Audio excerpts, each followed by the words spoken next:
សូមគោរពជម្រាបសួរខ្ញុំបាទឈ្មោះផុនឧត្តមជានិស្សិតឆ្នាំទី5មកពីវិទ្យាស្ថានចៅវិទ្យាកម្ពុជាសិក្សានៅក្នុងមហាវិទ្យាល័យវិរិយសាស្ត្រក្នុងឯកទេសវិស្វកម្មទឹកនិងបរិស្ថានថ្ងៃនេះខ្ញុំពិតជាមានសេចក្តីសោមនស្សរីករាយមែនទែនដែលបានបង្ហាញអំពីចំណាប់អារម្មណ៍ក្នុងការចុះកម្មសិក្សាក្នុងមន្ទីរពិសោធន៍ Water Innovation Lab ដែលជាមន្ទីរពិសោធន៍មួយផ្ដោតសំខាន់ទៅលើការ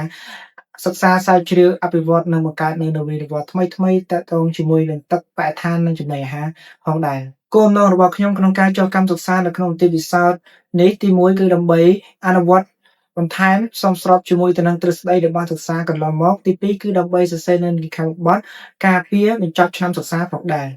នៅក្នុងមន្ទីរពិសោធន៍ខ្ញុំបានសិក្សាស្វែងយល់បន្ថែមទាក់ទងជាមួយនឹងការវាស់និងគុណភាពទឹកសមស្របតាមលក្ខណៈបែបបច្ចេកទេសដោយប្រើប្រាស់ទៅនឹងឧបករណ៍ដូចជា UV Spectro ដ៏សំខាន់ទៅលើពួក heavy metal និងប្រើប្រាស់ទៅនឹងឧបករណ៍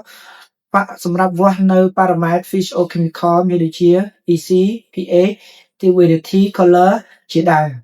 បន្ថែមពីការសិក្សានៅក្នុងមន្ទីរពិសោធន៍ខ្ញុំក៏ទទួលបានការស្នាក់នៅក្នុងមន្ទីរវិស្វកម្មរបស់សហគ្រាស Water Innovation Lab ផងដែរដោយប្រកបទៅដោយផាសុកភាពសុវត្ថិភាពនិងអនាម័យក្នុងការរស់នៅដែលជាកត្តាលីករមួយជួយជំរុញទៅដល់ការសិក្សានៅក្នុងរយៈពេលខ្លីរបស់ខ្ញុំទទួលបានជាអតិបរមាជាចុងក្រោយខ្ញុំសូមថ្លែងអំណរគុណដល់ប្រធានសហគ្រាស Water Innovation Lab ដែលបានផ្ដល់ឱកាសមួយនេះមកកាន់ខ្ញុំហើយនឹងសូមអរគុណដល់បងដែលជាបុគ្គលិកដែលតែងតែផ្ដល់ជាយោបល់